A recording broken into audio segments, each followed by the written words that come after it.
Y como te comentábamos en el día de ayer, tenemos una entrevista exclusiva con la diputada provincial Rocío García. Ella es integrante de Acuerdo Santacruceño, es parte del Frente de Todos y esta semana ha sido noticia en la agenda mediática la creación, ¿sí?, de un Ministerio de las Mujeres de Género y de las Diversidades, que es una política a nivel nacional, pero en este caso estaría implementada a nuestro territorio provincial. Vamos a hablar de este tema y de otros de actualidad y política con ella, con Rocío García, a quien saludo. Noel Miranda te saluda, estoy junto a Mariano Reino. ¿Cómo estás, Rocío? Muchas gracias por atendernos.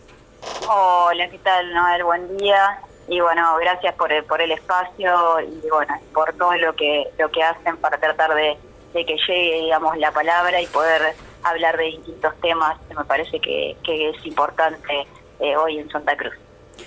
Bueno, conocemos en el ámbito nacional, en el discurso político, en el discurso de campaña y en los meses de gestión que lleva adelante el gobierno nacional, que es una política, hay una idea de camino de política de género, ¿no? En cuanto a la creación puntualmente del Ministerio de las Mujeres, Géneros y Diversidades. Pero, ¿qué implicaría sustancialmente la creación de este ministerio en el territorio de Santa Cruz? Sí, como bien lo dijiste, yo creo que también fue muy importante la decisión política de este Ministerio de Mujeres, Géneros y Diversidades a nivel nacional, porque, bueno, si hablamos que las desigualdades por motivos de género nos atraviesa a todos, a todas las personas, claramente, digamos, en todos los ámbitos, ¿no?, de la vida, y esto nos demuestra que provoca exclusiones laborales, digamos, se determina, digamos, para qué actividades estamos preparados y para cuáles no, ciertos roles, digamos, dentro de las familias, quién los tiene que producir, si la mujer, si el hombre, quién cuida, quién es el que tiene que trabajar,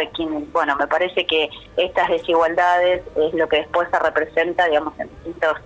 tipos de violencia, se manifiesta de esa manera, y para poder combatir estas desigualdades y esta gran expresión que tiene la violencia hoy, es que se necesita un ministerio para poder, digamos, de manera transversal, son grandes desafíos el poder dar esta batalla cultural o este cambio cultural, para no hablar de batalla sino de cambio, para brindar esa protección y esa asistencia de quienes, digamos, están atravesando hoy situaciones de violencia, y que realmente una gran promoción y una gran prevención que debe hacerse para poder tener más igualdad de oportunidades. Yo creo que en esto, por eso es de manera transversal, y al poder, digamos, generar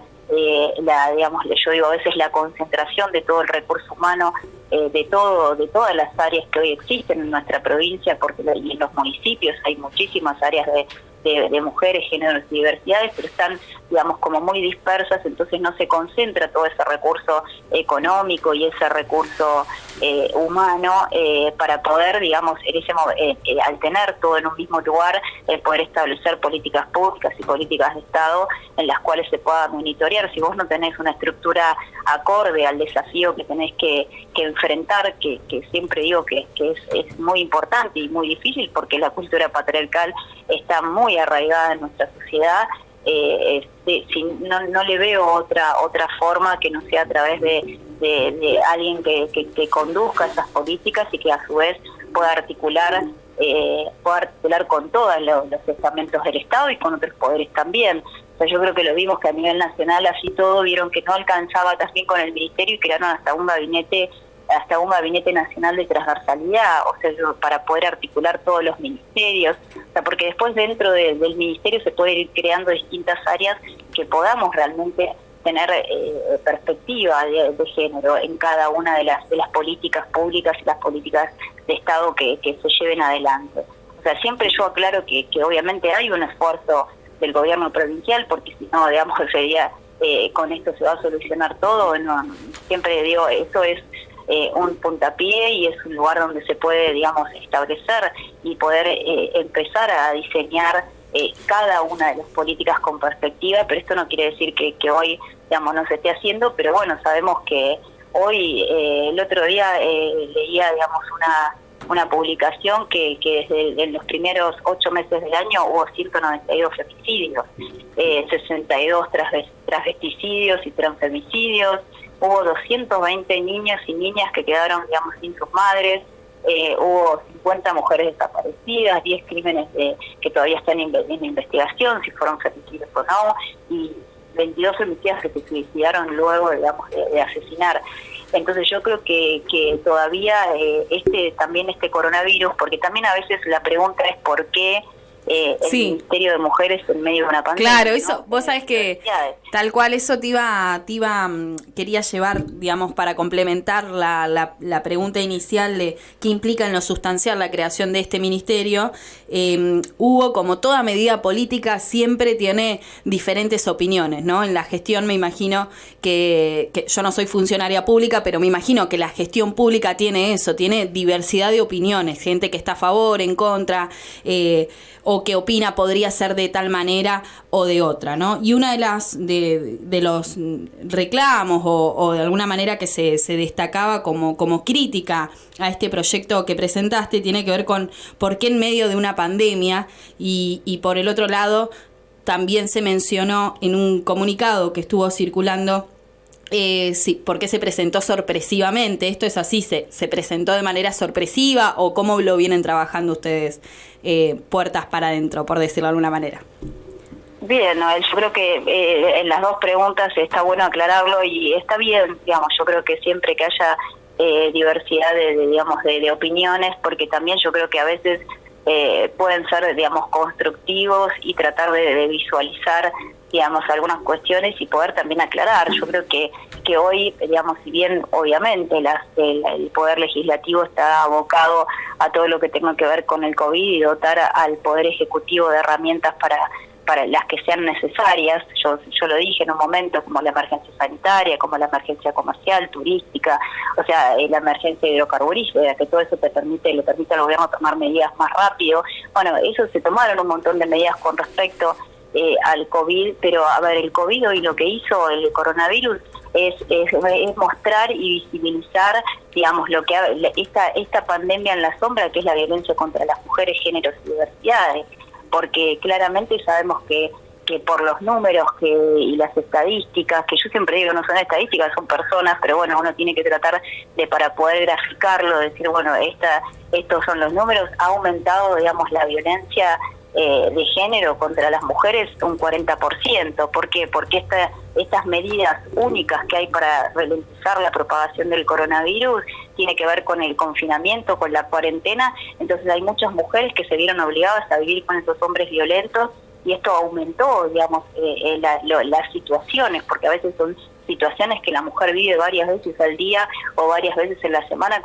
conviviendo con estos hombres violentos y sin poder salir de ese círculo. Entonces yo creo que es importante el ver que el 89, hubo casi 20.000 llamados, 60.000 llamados en estos meses de pandemia en el país. Y de estos 20.000 fueron, digamos, en todas las provincias, porque bueno, los 60.000 se toma, viste, provincia de Buenos Aires y Capital Federal. Y de esos 20.000 llamados, digamos, hay un 89% de las mujeres que, digamos, estos son los que requirieron asistencia, ¿no? Las mujeres que requirieron asistencia corresponde a violencia doméstica. Y el 68% de estas mujeres que llamaron de haber atravesado una situación de violencia física. Y a su vez, los que realizaron esta agresión fueron el 91% hombres. Entonces yo creo que todo este aumento de la violencia doméstica durante esta pandemia y la mayor, digamos, necesidad de proteger a estas mujeres en la emergencia, bueno, ha provocado, digamos, esto ha pasado en todos los lugares, digamos, del país y del mundo. Y me parece que por eso nosotros tenemos una oportunidad, no solamente con la creación del ministerio a nivel nacional, sino a nivel provincial, porque realmente hoy la única manera es visibilizar, digamos, lo que está pasando. Y como bien vos lo dijiste, hay veces que hay cosas que están así en la sombra o que no están, digamos, en la agenda, y yo creo que con este ministerio, al tener eso, lo que te dije al principio, al tener esa estructura acorde para enfrentar, digamos, este desafío sorpresivo, que es enorme porque afecta a muchas mujeres, géneros y diversidades. Y un poco para responderte con respecto a lo sorpresivo, tenía que ver, me parece que también con esto, porque uno venía trabajando en todo lo que tenía que ver con el coronavirus y se venía trabajando en este proyecto a través de distintos espacios, que a veces, por supuesto, no se llega a todos los espacios. Ojalá se pudiera llegar a todos los espacios, organizaciones que vienen trabajando, pero bueno, a veces es imposible hacerlo, y yo creo que lo importante es saber que esto es una iniciativa, una presentación de un proyecto, y que obviamente lo importante es que no hay protagonistas, digamos, dentro de esto, legisladores o legisladoras, sino que yo dije, la única protagonista es la ley, que atrás de esa ley hay un montón de personas que están esperando, digamos, su abordaje integral con respecto a la violencia. Yo creo que no hay presentación de proyectos de manera digamos, sorpresiva, sino que se viene trabajando, y además yo creo que un poco la función del legislador es poder, digamos, o legisladora, es poder interpretar también cuál es la necesidad de la población, y en base a eso ir trabajándolo, y no hay manera que vos interpretes lo que está necesitando la ciudadanía si no estás en contacto con las organizaciones que vienen trabajando. Esto no quiere decir que estés en contacto con todas, porque a veces no se puede, o no se llega, o bueno, digamos, a veces no alcanzás a hacer todo ese trabajo previo a la presentación de un proyecto, pero claramente, como es la presentación de un proyecto, ahora es el momento de que ese proyecto esté en cabeza de cada una de las organizaciones que viene luchando hace muchos años, digamos, por todos estos derechos. Entonces me parece que es una oportunidad única que tenemos nosotros, las mujeres, los géneros y las diversidades, para poder encarnar este proyecto y sentirlo propio, y sentirlo que esto, digamos, no es imposible, digamos, crear un ministerio para unos pocos. El ministerio va a ser para todas, todos y todes. Creo que un poco, no sé si aclara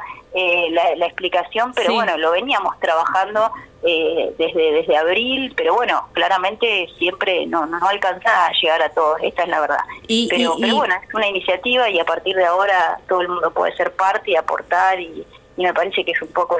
lo que nosotros queremos. Y en ese sentido, el pasado 31 de agosto se realizó una reunión por Zoom para conversar sobre el proyecto de ley integral trans también, que es otro de los proyectos que vos estás llevando adelante. Me imagino que con un equipo de personas, no sola, no se gestionan estas cosas individualmente, este tipo de propuestas. Y también sobre la creación de este ministerio. ¿Vas a seguir haciendo este tipo de reuniones vía Zoom para conversar sobre estos dos proyectos tan importantes para la provincia de Santa Cruz en las distintas regiones, como para informar eso también a la audiencia y estar atentas a quienes nos interesan? Gracias, Noel, gracias. Sí, la idea, bueno, ya hicimos varios encuentros en distintas localidades, obviamente para poder, digamos, que todas puedan aportar y puedan hablar, y que no se hagan esos extensos Zoom, que la verdad que a veces es de mal pago. O sea, yo, digamos, claramente estoy a disposición para esto, pero bueno, está bueno a veces ir haciendo con algunas localidades, porque tienen más tiempo también para aportar, así que por eso lo fuimos haciendo por localidades, y claramente estamos haciendo toda esta semana, y eso yo lo que decía, son los primeros encuentros, y nosotros necesitamos, digamos, primeros encuentros de manera visible, ¿no? De manera, si querés, mediática, y yo creo que es importante que en serio, que todos tengan la posibilidad de aportar. Nosotros tenemos que trabajar con estos proyectos en las comisiones, y por supuesto que es imposible que alguien lo haga desde la individualidad. La individualidad no transforma nada, digamos, si vos no haces una construcción colectiva de cada uno de los hechos que querés, es imposible, no se transforma. Esto es obviamente con mis compañeros y compañeras, y tratar de lograr los consensos dentro de la Cámara de Diputados para que sea ley, pero a su vez la fuerza de todas las organizaciones y todas las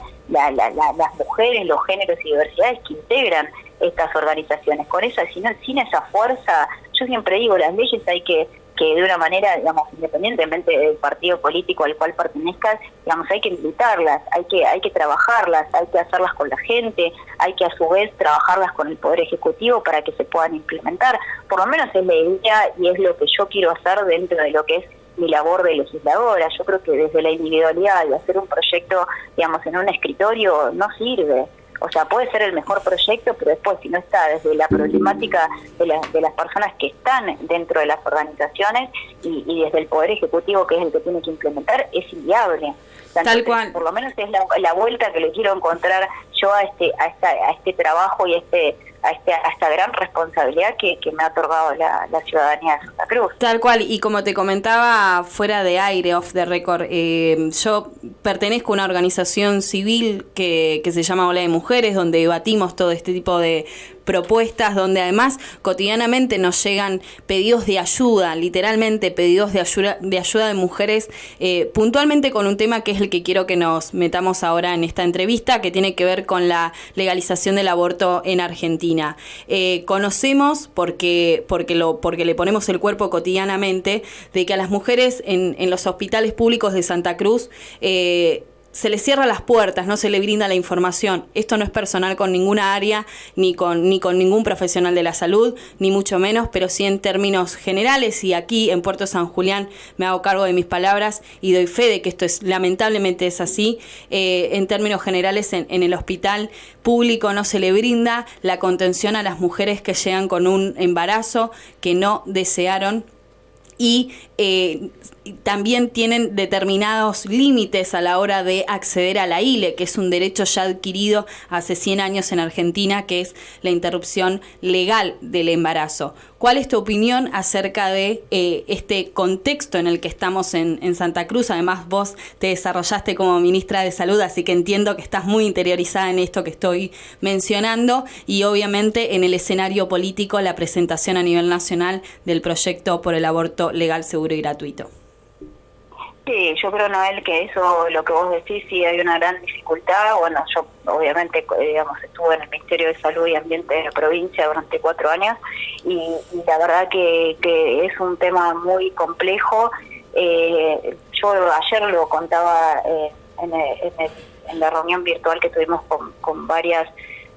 organizaciones, y la verdad que les contaba lo difícil que fue a nivel de los hospitales, porque lo que tiene la ILE fue muy difícil poder implementar la ILE en Santa Cruz, y esto lo digo, digamos, con que tenemos que dar esta discusión, digamos, no solamente de la interrupción, digamos, voluntaria del embarazo, sino también de la legal, como bien vos lo dijiste, porque es un derecho, porque hay una ley, y lo que teníamos es que había los mismos profesionales, digamos, son objetores de conciencia. Entonces al momento de tener que hacer una interrupción legal, era casi, yo te lo digo, artesanal el tratar de encontrar, digamos, un médico o una médica que quisiera hacerlo, y después también hay que interpelar, digamos, en cuanto a la sociedad, porque en el caso de que a veces, digamos, podíamos, después de un gran trabajo y a veces de convencimiento de que había una ley que tenía el derecho de hacerlo, y después, digamos, tenía la propia médica que hacía, digamos, la interrupción legal del embarazo, tenía manifestaciones afuera, le rompían el auto, las amenazaban. Entonces, con respecto digamos, al procedimiento que había hecho. Entonces, esto, digamos, hasta hay noticias, digamos, que fueron públicas con respecto a esto. Entonces, yo creo que sí hay que dar esta discusión, porque claramente, digamos, ¿qué sociedad nosotros podemos tener preparada si claramente no conseguimos ni siquiera dentro del sistema que se pueda hacer la interrupción legal del embarazo? Obviamente yo estoy no solo a favor de la vida, sino me parece que la interrupción voluntaria del embarazo es una cuestión de salud pública. Entonces, claramente uno, digamos, cuando está en la conducción de un lugar, obviamente, digamos, tiene que hacerlo para todos y para todas, pero sí, digamos, saber cuáles son las resistencias que todavía existen dentro de la sociedad digamos, los profesionales, digamos, y el equipo, digamos, de salud, digamos, no está ajeno a esta sociedad. Entonces son discusiones que nosotros debemos dar, y yo creo que hay que dar estos debates. Obviamente creo que tiene que haber, como vos decís, digamos, vos pertenecés a una organización, y tiene que haber más de estas organizaciones que pongan estos debates sobre la mesa y sobre las distintas, digamos, lugares y a convencer. Y obviamente hay cuestiones, digamos, ya ideológicas, cuestiones de concepción, cuestiones religiosas. O sea, es un tema muy difícil, con muchas aristas, pero realmente con una necesidad enorme de lo que vos decís, de que las mujeres puedan acceder digamos, estamos hablando de una isla. Entonces, imagínate lo que sería hoy una discusión o un debate con respecto a la interrupción voluntaria, cuando hoy no puedes conseguir un sistema que esté preparado en cuanto a, digamos, te lo puedo decir, a la apertura, y en cuanto a que realmente, independientemente de la ideología, y esta era mi discusión, y la concepción religiosa, digamos, vos sos profesional de la salud y había una mujer que tenía el derecho a hacerlo. Y así todo, digamos, teníamos mucha resistencia. Entonces yo creo que primero, digamos, hay que dar estos grandes debates en la sociedad, porque todos estos profesionales son parte de esta sociedad. Entonces, pero sí, digamos, obviamente, creo que así como hacemos con estas leyes de ponerlos, tenemos una agenda y visibilizarlos, porque, a ver, todas estas problemáticas continúan más allá de la pandemia del coronavirus. Entonces, por eso hay una pandemia, porque esto también sería una violencia contra la mujer, el no poder acceder a algo, digamos, legal, digamos, hay un montón de todavía, yo creo que de la sociedad, de madurar estas cuestiones, porque me parece que si uno no entiende que esas mujeres, aparte era lo que yo te decía, cuando uno intentaba buscar quién era el médico que podía o la médica, iban pasando los días y cada vez se complicaba más. Entonces, y vos sabés que en pandemia, que Rocío, que a través del lugar que ustedes también ocupan, y bueno, y el rol importantísimo, digamos, no solo por tu pertenencia a una organización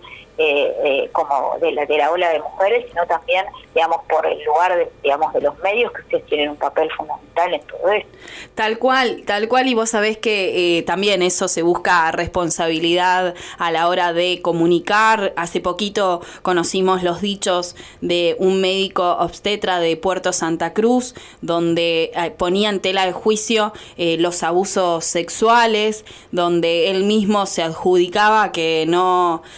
que había obligado a su mujer a continuar con un embarazo cuando ella tenía 40 años y no había sido buscado, no había sido deseado ese embarazo, y así con otras mujeres que eran sus pacientes, y el periodista o conductor en ese caso ni siquiera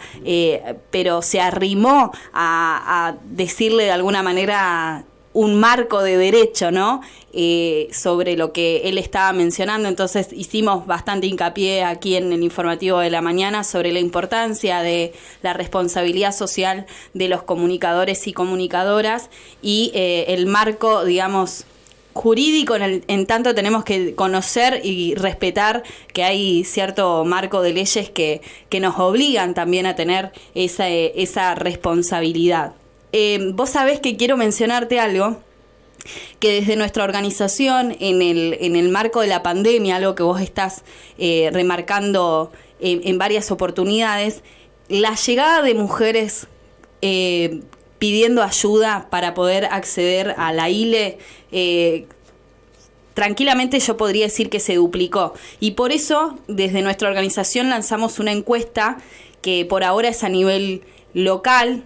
Estamos en contacto con otras organizaciones feministas de la provincia porque trabajamos en red y queremos que se replique, y si hay alguna otra localidad, alguna otra organización que esté llevando a cabo una encuesta de este estilo, para conocer, como esto vos decías, detrás de las estadísticas hay personas, pero es importante conocer esos números, y por eso lanzamos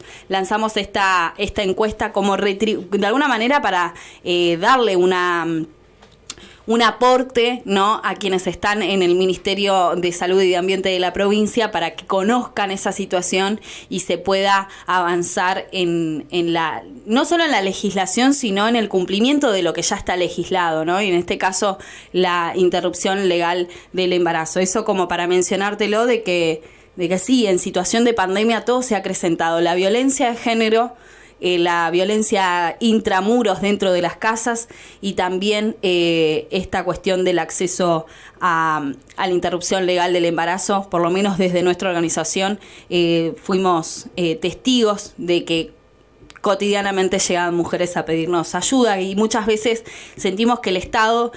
no está presente en este pedido, ¿no? Porque precisamente van hacia el hospital, que es parte del Estado, que es quienes deberían darle mínimamente la información del ejercicio de su derecho, y termina recayendo de alguna manera en espacios así de organizaciones civiles ese pedido de ayuda. Por eso creo que el debate de la legalización del aborto es un debate debate complejo, pero en tanto los recursos que tiene el Estado para garantizar que luego eso va a llevarse a cabo como diga la ley, ¿no? Porque creo que la lucha feminista no termina en conseguir la promulgación de la ley, sino después en garantizar que esa ley finalmente se cumpla. Sí, claramente comparto con vos y creo que en eso, por eso yo creo en esta creación o en este proyecto de creación del Ministerio Géneros y Diversidad, que yo lo veo y digamos imposible que pueda, digamos, funcionar o transformar sin las organizaciones que están trabajando todos los días. O sea, yo creo que son el primer contacto directo, porque obviamente cuando no encuentran respuesta, lo primero que hacen es ir a buscar a estas organizaciones que tanta lucha hacen para tratar de dar esa respuesta, y me parece que a veces se torna así como un estado, digamos, en estos casos de, por ejemplo, la ILE, de una ausencia del Estado, pero también están todas las otras resistencias en las cuales, digamos, no hay ningún mecanismo en las cuales vos puedas, digamos, obligarlos, porque realmente, digamos, te lo digo porque personalmente lo he tratado de hacer. Entonces yo creo que por eso insisto en que hay que dar este debate. Me parece espectacular lo de la encuesta, pasámela y te ayudo a difundirla porque a ver, ¿qué creo que tiene la encuesta? Tiene dos aspectos, no solamente el poder conocer, digamos, la estadística, el poder conocer, digamos, una problemática, como en este caso, bueno, no sé bien el contenido, pero bueno, que tiene que ver con la ILE, que tiene que ver con las violencias. Esto es importante porque a su vez cuando vos preguntas, digamos, se visibiliza, digamos, que hay un problema. Cuando la persona empieza a contestar, y me parece que, por eso digo que tiene dos aristas, y que creo que esto, por supuesto, me parece espectacular el hacer este tipo de cosas, y ni hablar desde las organizaciones. Yo creo que por eso un ministerio, digamos, tiene que trabajar en conjunto con estas organizaciones, porque si no hay manera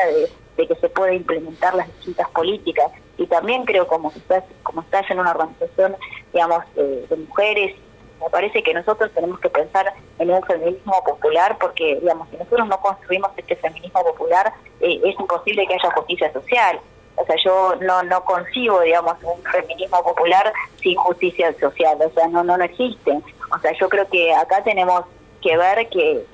el feminismo popular, digamos, tiene que ver con la soberanía política, con la independencia económica, la justicia de género, porque a veces se habla de tres banderas, y creo que la justicia de género y la justicia social. Yo creo que tiene cuatro grandes rasgos importantes la construcción de este feminismo popular, que obviamente se viene haciendo hace mucho tiempo desde las organizaciones, y me parece que hay que realmente cada vez dar, digamos, más esos debates desde las organizaciones y con las distintas, porque lo que vos decís, o sea, los comunicadores son muy importantes, y bueno, tenemos una batalla, digamos, o un desafío o un cambio cultural muy importante, que los cambios culturales no se logran, digamos, fácilmente, sino a través, digamos, de la construcción colectiva. Yo no le veo otra manera, y creo que es importante el lugar que cada una de ustedes y de cada una de nosotros ocupamos, tanto, digamos, en los lugares como me ha tocado a mí en este caso de ser legisladora, pero bueno, a su vez tenemos que dar, digamos, las discusiones, y yo creo que sí hay que dar el debate de la ILE, es importantísimo. O sea, son derechos, yo, digamos, en esto lo comparto y lo practico, digamos, creo que también busco la respuesta y trato de dar esa respuesta, porque claramente, digamos, es un derecho de las mujeres. Rocío, la expectativa de la comunidad trans y travesti, la expectativa de vida es aproximadamente de 35 años. Se lucha y se reclama permanentemente por el acceso a puestos de trabajo dignos dentro del Estado, ni hablar en los privados, para las personas que pertenecen a la comunidad travesti y trans. En ese marco hay un pedido también por parte de la comunidad de Santa Cruz en el desarrollo de esta ley integral trans en nuestra provincia. ¿Podemos contarle a la audiencia qué representa una ley de este tipo? Sí, la verdad que yo eso también lo venimos trabajando hace mucho tiempo y bueno, y con respecto a eso es realmente, como vos lo dijiste, la expectativa de vida es de entre los 35 y 40 años y es una reparación, digamos, que hay que hacer histórica de los derechos que la verdad que siempre los deberían haber tenido. Y aparte, ¿por qué una ley integral? Y hablábamos un poco, digamos, en todas las reuniones que tuvimos, es que no solamente hablar con respecto al cupo laboral, que por ahí es lo que se está discutiendo a nivel nacional y en otras provincias, sino una ley integral, porque realmente necesitan lo que vos dijiste, acceso a la salud, a la vivienda, a la educación, o sea, la dificultad. Yo cuando escuchaba cada uno de los testimonios de las personas que viven y que sufren todos los días la discriminación, que sufren la desigualdad, que recién, digamos, pueden tener su primer trabajo registrado, digamos, a los 29, 30 años y hasta te lo expresan. Digamos, yo recién tengo mi primer trabajo cuando tengo una expectativa de 35, 40 años. Y yo creo que en esto, yo te digo perdón, porque creo que uno siempre que se ha ocupado en lugares de gestión y del Estado, digamos, es el escuchar y ver las lágrimas de cada una de esas personas cuando lo cuentan, cómo lo viven. La verdad que yo siempre trato de que en esas reuniones se han sumado muchísimos de mis compañeros diputados y diputadas, porque me parece que uno tiene, para poder, digamos, sensibilizarse y para poder a la hora de votar, digamos, ver cada una de esas caras y cada una de esas problemáticas para que realmente uno vote convencido, digamos, que es una reparación real,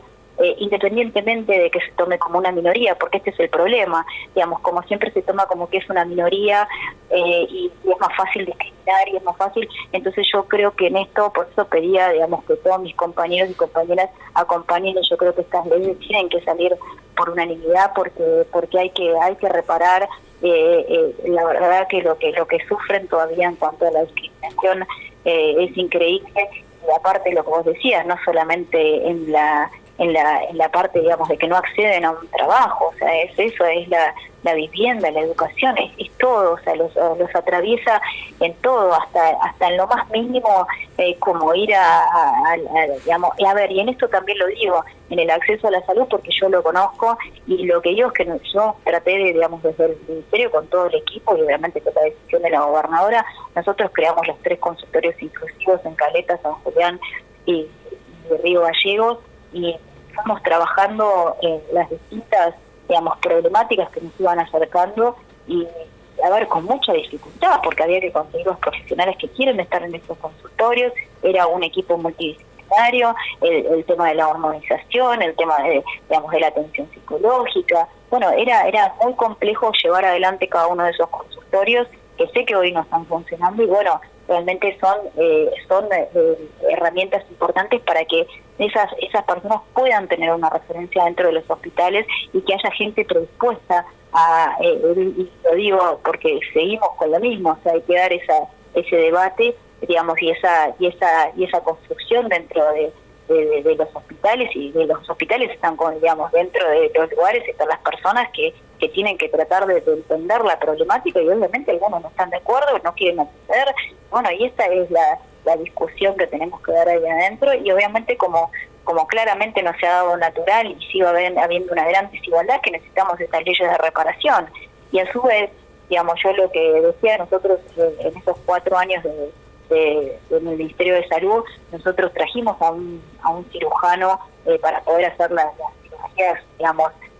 por ejemplo, de mama y distintas cirugías reparativas, y realmente lo llamábamos así, cirugías reparativas, con personas, digamos, bien capacitadas para hacer esto, pero bueno, claramente esto siempre depende, digamos, de la persona que esté en el lugar o no, y yo creo que no tenemos que dejarlo atado a eso, y para eso tienen que estar estas leyes para poder exigirlo, y como vos decís, también después hacer cumplirlas, porque, digamos, lo vemos bien que después hay leyes que no se cumplen. Entonces, pero bueno, por lo menos tenés algo para decir, bueno, acá no se está cumpliendo la ley. En cambio, de la otra manera es una lucha mucho más difícil, porque no tenés dónde ampararte. En cambio, en este caso, una ley ya no es, digamos, la concepción ideológica, la concepción, las convicciones o el compromiso, o lo que piense o lo que no piense. Yo creo que por eso, cuando las cosas no se dan de manera natural y no hay una igualdad en cuanto al trato con respecto a a estos que son no más, digamos, yo lo que decía son personas, independientemente sí. de la elección, y que bueno, y que si naciste en un cuerpo que vos no querés, digamos, claramente lo podés hacer, hay libertad, y yo creo que en esto nosotros tenemos que seguir peleando para que tengamos una Santa Cruz libre de prejuicios. Y bueno, y la verdad que con estas iniciativas uno también lo que hace es poder poner en discusión estos temas y poder, digamos, interpelarnos también en cada uno de los sectores de la sociedad. Así que me parece espectacular lo de la encuesta, me parece espectacular lo que hacen las organizaciones, y esto no te lo digo porque las integres, yo claramente de ahí es el lugar donde me nutro para poder interpretar y poder, digamos, hacer algo dentro del lugar que hoy me toca, porque yo soy más acostumbrada a un lugar ejecutivo, yo siempre fui en lugares ejecutivos, y la verdad que hoy el legislativo es encontrarle, digamos, eso, poder acercarme, digamos, a la gente de esta manera, a las organizaciones, porque a mí no concibo el realizar, digamos, una labor, digamos, alejada de la gente, no podría, digamos, es imposible para mí, pero no lo digo como un cliché, lo digo realmente convencida de que se me hace muy difícil, o sea, cuando uno saca declaraciones de interés o ese tipo de cosas, es con la gente. Yo, con enfermedades poco frecuentes, te puedo decir todo el trabajo que hemos hecho, y bueno, y son minorías que no fueron escuchadas durante muchos años, donde tenían que luchar por esto, y bueno, y creo que hay que trabajar. Fíjate que todos los grupos que te estoy diciendo, cuántas minorías que conforman la mayoría. Sí. Estás escuchando a Rocío García, diputada provincial, parte del Frente de Todos, que está en comunicación exclusiva con Hoy por Hoy. Rocío, hay algo que no quiero dejar de consultarte, es el último disparador de esta entrevista. Ya hablamos de la creación del Ministerio de las Mujeres, Diversidades y Género, también hablamos de la Ley Integral Trans, hablamos del aborto legal, seguro y gratuito y el acceso a la ILE, y hay una situación que obviamente vos, al estar como en un cargo como funcionaria pública, lo conocés y lo has mencionado en esta breve entrevista, pero quiero que ahondemos un poquito más sobre la situación sanitaria de Santa Cruz. Vos estuviste, como bien decías antes, 4 años desarrollándote como ministra de Salud de la provincia de Santa Cruz. Tenemos una renuncia del ministro que sucedió esta semana, el doctor Juan Carlos Nadarich, que renunció. La situación del Hospital Regional de Río Gallegos. Vos estás allí, estás en la capital de la provincia de Santa Cruz. Hay algunas cuestiones en las que se ha avanzado, que tiene que ver con el protocolo para familiares con pacientes, con parientes enfermos de COVID-19, la donación de plasma, pero en términos generales, ¿cuál es tu lectura de la situación que está atravesando nuestra provincia y puntualmente la capital, Río Gallegos, en torno a la crisis del COVID-19?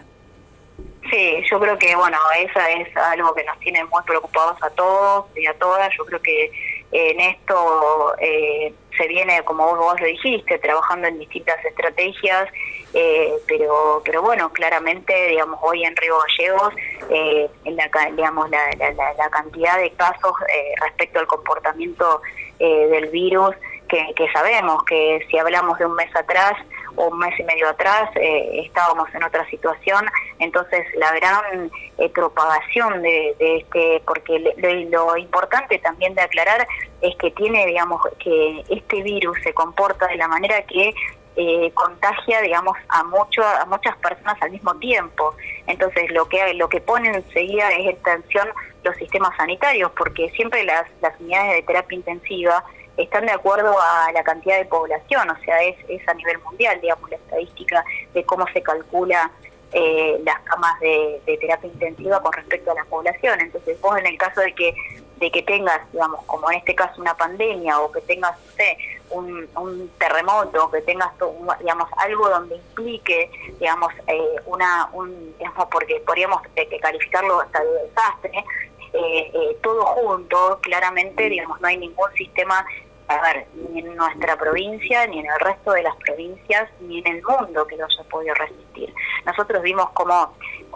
por ejemplo, en China, digamos, armaban hospitales modulares. Yo lo vi a través de hacerlo de manera tridimensional, 3D, para que no tengan, digamos, gente trabajando y que no se siga propagando, y claramente tampoco pudieron dar esa batalla contra el coronavirus, donde hubo miles y miles y millones de contagios y de fallecidos. O sea, yo creo que por eso es un hecho muy muy difícil de poder contrarrestarlo, más allá, digamos, de los aciertos y errores en cuanto a las estrategias, porque uno siempre dice, bueno, hay más casos, entonces es que cerró en todo. No, o sea, es un virus que se comporta de esta manera, que no hay una vacuna para poder bloquearlo, entonces, digamos, no puedes inmunizar a la población, entonces cada uno que esté, digamos, en contacto, salga de su casa, tiene la posibilidad de contagiarse. Y creo que se está haciendo todos los esfuerzos posibles. Tenés un recurso humano que siempre fue finito, siempre fue escaso, digamos, en todo, porque hay terapistas en el país, son muy pocos, porque la verdad que es una profesión de tanta entrega y de tanto que la verdad que no es una profesión o una especialización que se elija mucho, entonces, como nos ha pasado con los anestesistas, pero no tiene que ver con la provincia de Santa Cruz, tiene que ver con que ya se venía dando la discusión a nivel nacional de cómo se iba a hacer para redireccionar esos médicos que se reciben a esas especialidades que tanto faltan en nuestro país, y justamente cuando se viene trabajando en ese aspecto, digamos, tenemos la pandemia, entonces todavía, digamos, no se pudo trabajar en profundidad, porque esto también lo que tiene es que trabajar en profundidad, y era como lo decía el presidente de la Sociedad Argentina de Terapia Intensiva, de que de terapistas no podés formar, digamos, en 6-7 meses. Entonces yo creo que sí,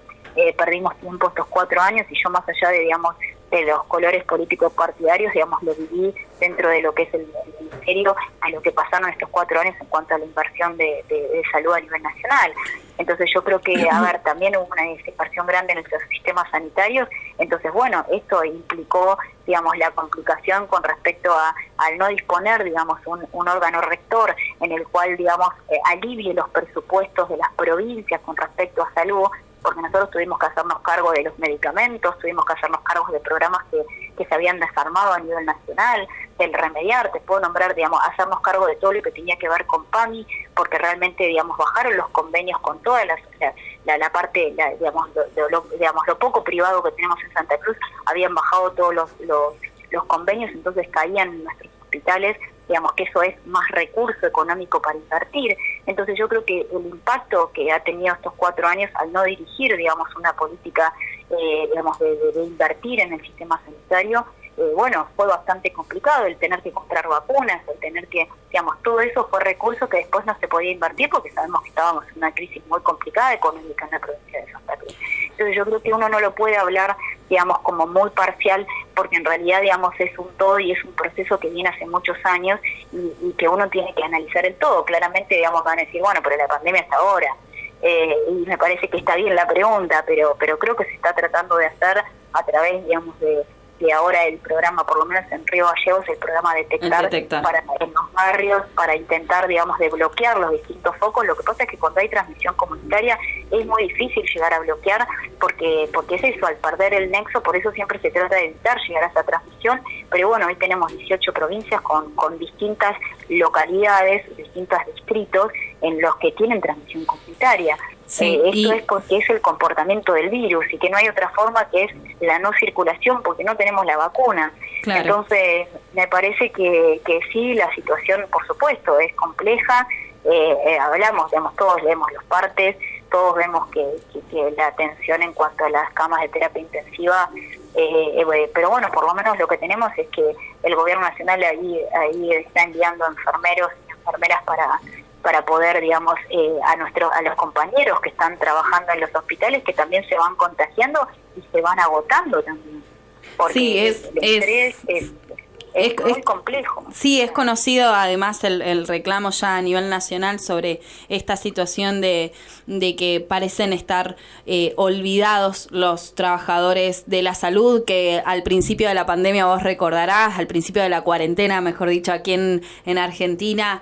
salían a aplaudirlos, había como todo un acompañamiento, y hoy ellos sienten,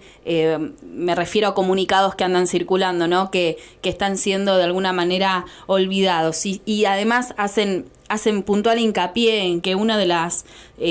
situaciones en las que el foco del virus y la transmisión del virus es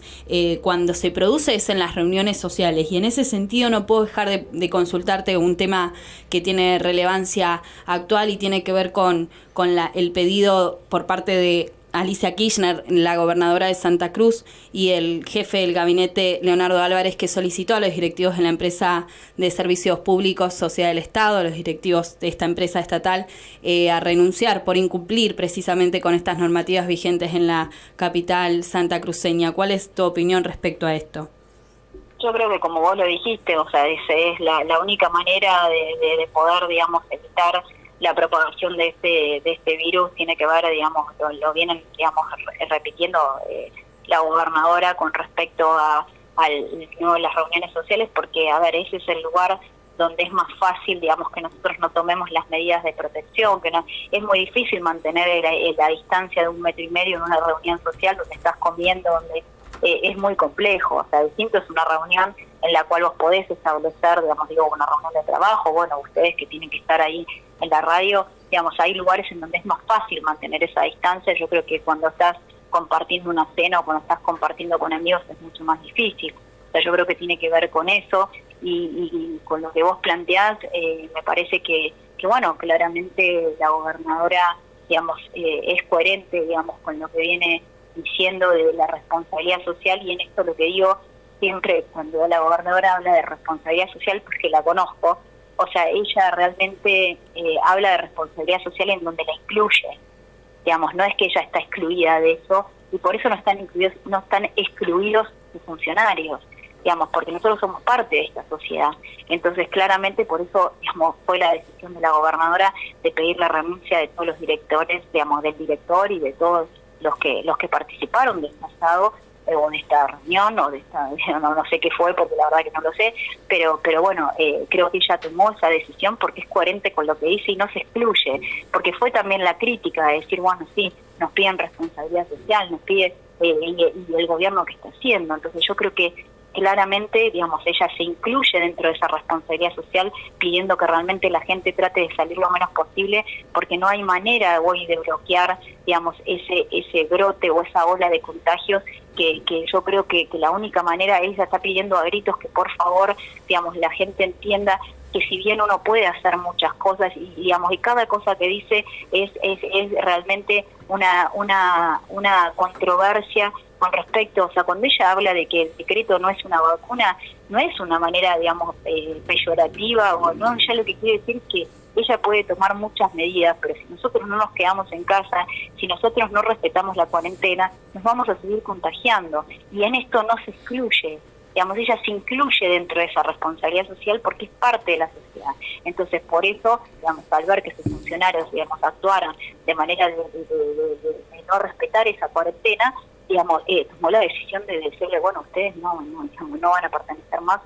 a mi gobierno. Entonces, me parece que es coherente con lo que dice. Entonces, en esto hay todos, y cuando dice también en esta pandemia o de esto salimos entre todas y todos, realmente lo creo así, porque es la responsabilidad de todos los que integramos la sociedad, digamos, todos los funcionarios incluidos, y a su vez, digamos, las estrategias que puede desplegar el gobierno, que obviamente es de acuerdo al comportamiento del virus. Entonces, y de acuerdo al recurso humano que tenés, bueno, me parece que en este sentido la gobernadora ha sido coherente de lo que le está pidiendo a la sociedad, y por eso ha pedido la renuncia de estos funcionarios.